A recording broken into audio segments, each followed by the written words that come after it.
चेत दर्पणमार्जनम भव महादवक्ने निर्भर प्राणाम श्रेय কৈরব চন্দ্রিকা বিতরণং বিদ্যাবধূ জীবনম।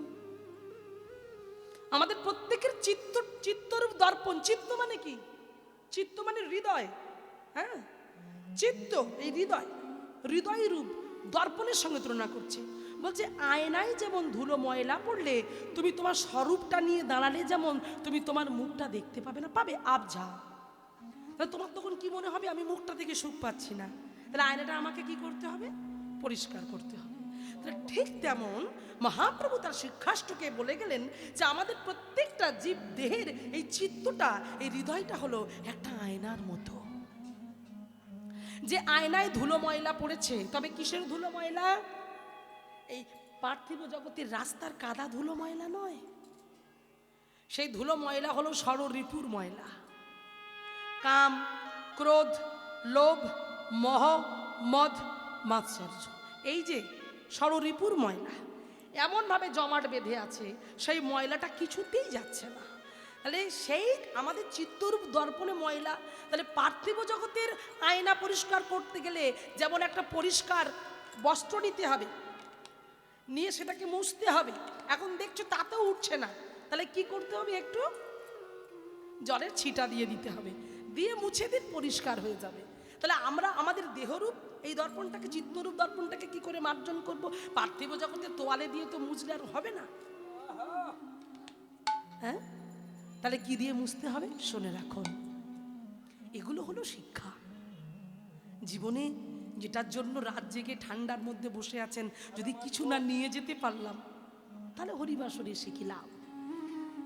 হ্যাঁ, তাই আমাদের সবসময় ভাবতে হবে যে চিত্তরূপ দর্পণটাকে মার্জন করতে গেলে কৃষ্ণ নামের তুলি ব্যবহার করতে হবে। নিতাই গৌর প্রেমানন্দ একবার হরি হরি। কারণ আমরা তো পারি না। তুমি নির্মল করো মঙ্গল করে মলিন মলিনা মলিন মর মুছাই।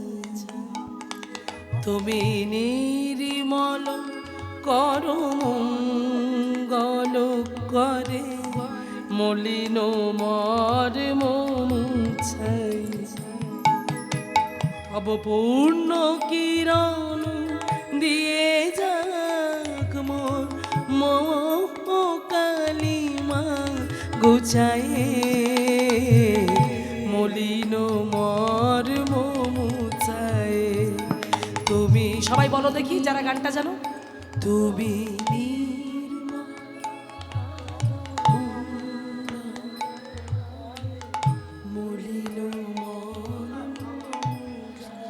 বাহ, কি অপূর্ব সুন্দর কথা। যিনি এই গানটি লিখেছেন তিনি হলেন রজনীকান্ত সেন। রজনীকান্ত সেনের অপূর্ব সুন্দর এই গান, যে গান প্রত্যেকের মুখে মুখে। হ্যাঁ, কি বললেন?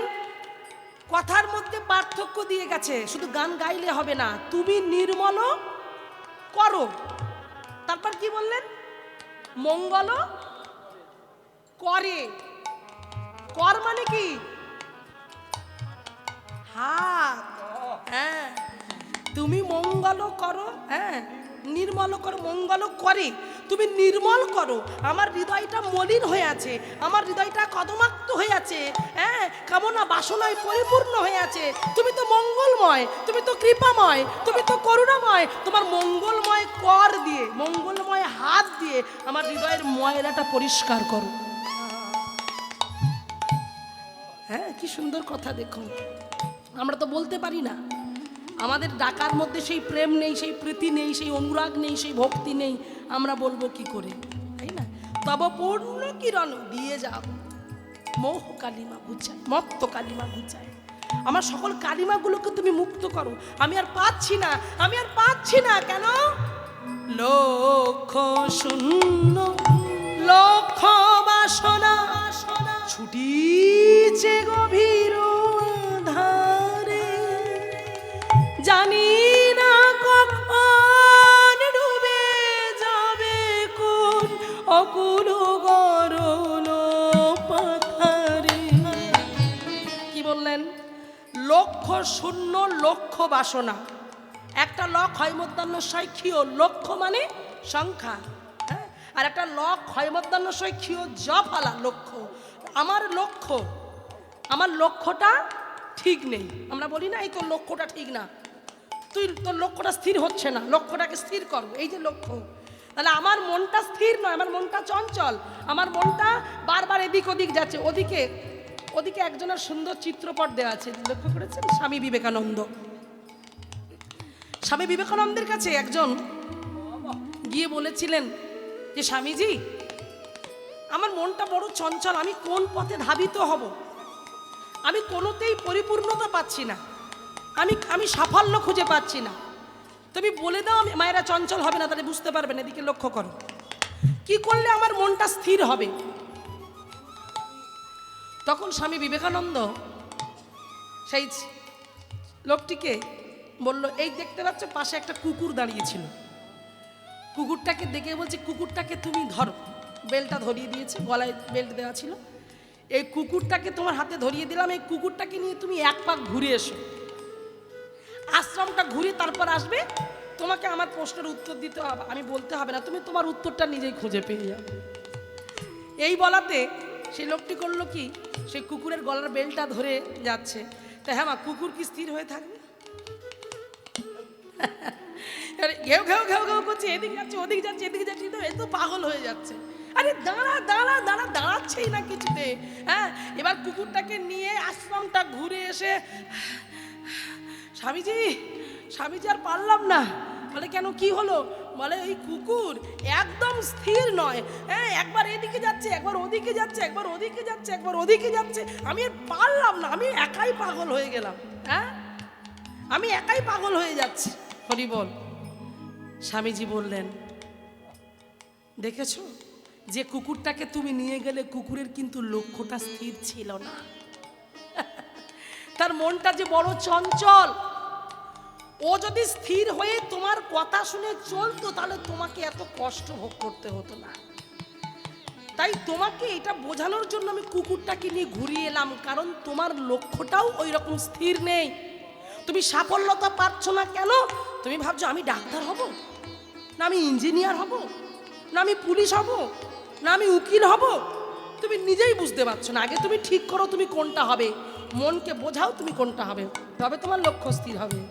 হ্যাঁ, সেই জন্য বলছে লক্ষ্য শূন্য লক্ষ্য বাসনা, ছুটিছে গভীর আধারে, জানি না কখন ডুবে যাবে অকুল গরল পাথারে। প্রভু বিশ্ব বিপদ আছো দাঁড়ায় রুধিয়া পন্থা, তব সে চরণ তলে নিয়ে এসো মোহ বাসনা গুচায়ে, মলিন মর্ম মুছায়ে, তুমি নির্মল করো। তাই গৌর প্রেমানন্দ একবার হরি বল। মলিন মর্ম মুছায়ে, তুমি নির্মল করো মঙ্গল করে, মলিন মর্ম মুছায়ে। তাই সেই মলিনতাগুলোকে কাটিয়ে আমরাও যেন গৌর গোবিন্দের চরণে নিজেকে সমর্পণ করতে পারি। আর সেই কথা বলে আজ আমি ছোট করে গৌর চন্দ্রিকা গাইব, তারপর সরাসরি অপূর্ব সুন্দর একটা লীলার মধ্যে প্রবেশ করব। চলুন ভক্তি বিনোদ ঠাকুর পদাবলিতে কি বলছে আমরা শ্রবণ করি। আহা,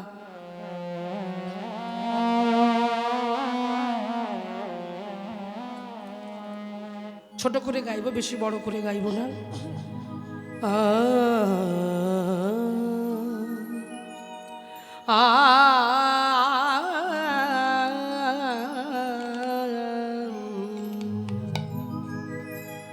জীবি জাগো জি,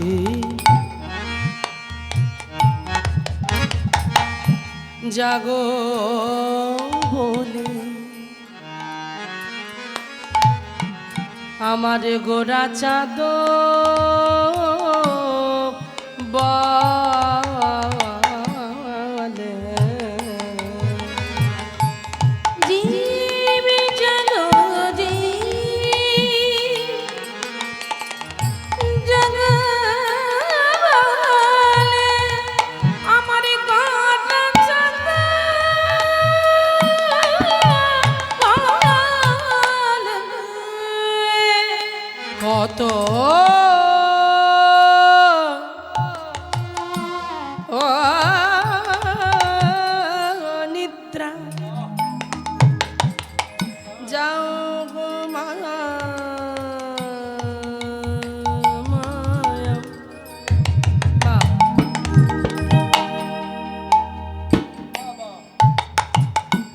ছায়া পিশাচির কোলে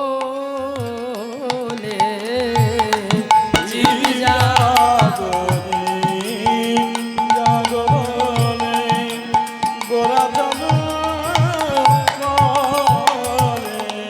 এবার ব্যাখ্যা শুনুন, ব্যাখ্যাটা কি বলছে দেখুন। আমি বলছি না, মহাজনের পথ বলছে জীব জাগো, জীব জাগো, জীব জাগো। তাহলে ভক্তমণ্ডলী, বাবা আমার, ভক্তিমতী মায়েরা, আপনারা জেগে আছেন না ঘুমিয়ে আছেন? দারুণ। এদিকে বাবারা কি বলছেন, জেগে আছেন না ঘুমিয়ে আছেন? সবাই তো জেগে, সত্যি তো সবাই তো জেগে আছে। কিন্তু পদাবলী কি বলছে? পদাবলী কি বলছে? জোর দিয়ে বলছে জীব জাগো, জীব জাগো। তার মানে কি? হ্যাঁ, দৃষ্টি দুই প্রকার, দৃষ্টি দেখাটা দুই প্রকার। একটা হলো বাহ্যিক মানে বাইরের দৃষ্টি, আর একটা হচ্ছে অন্তর্দৃষ্টি। বাহ্যিক দৃষ্টি দিয়ে দেখতে গেলে আমরা কিন্তু প্রত্যেকে, আপনারা কিন্তু প্রত্যেকে জেগে জেগে বড় বড় চোখ করে আমাকে দেখছেন, আর আমিও বড় বড় চোখ করে আপনাদের দেখছি। এটা বাইরের দৃষ্টি। হ্যাঁ, অন্তর্দৃষ্টি দিয়ে যদি আমরা দেখতে যাই তাহলে কিন্তু কেউ আমরা জেগে নাই।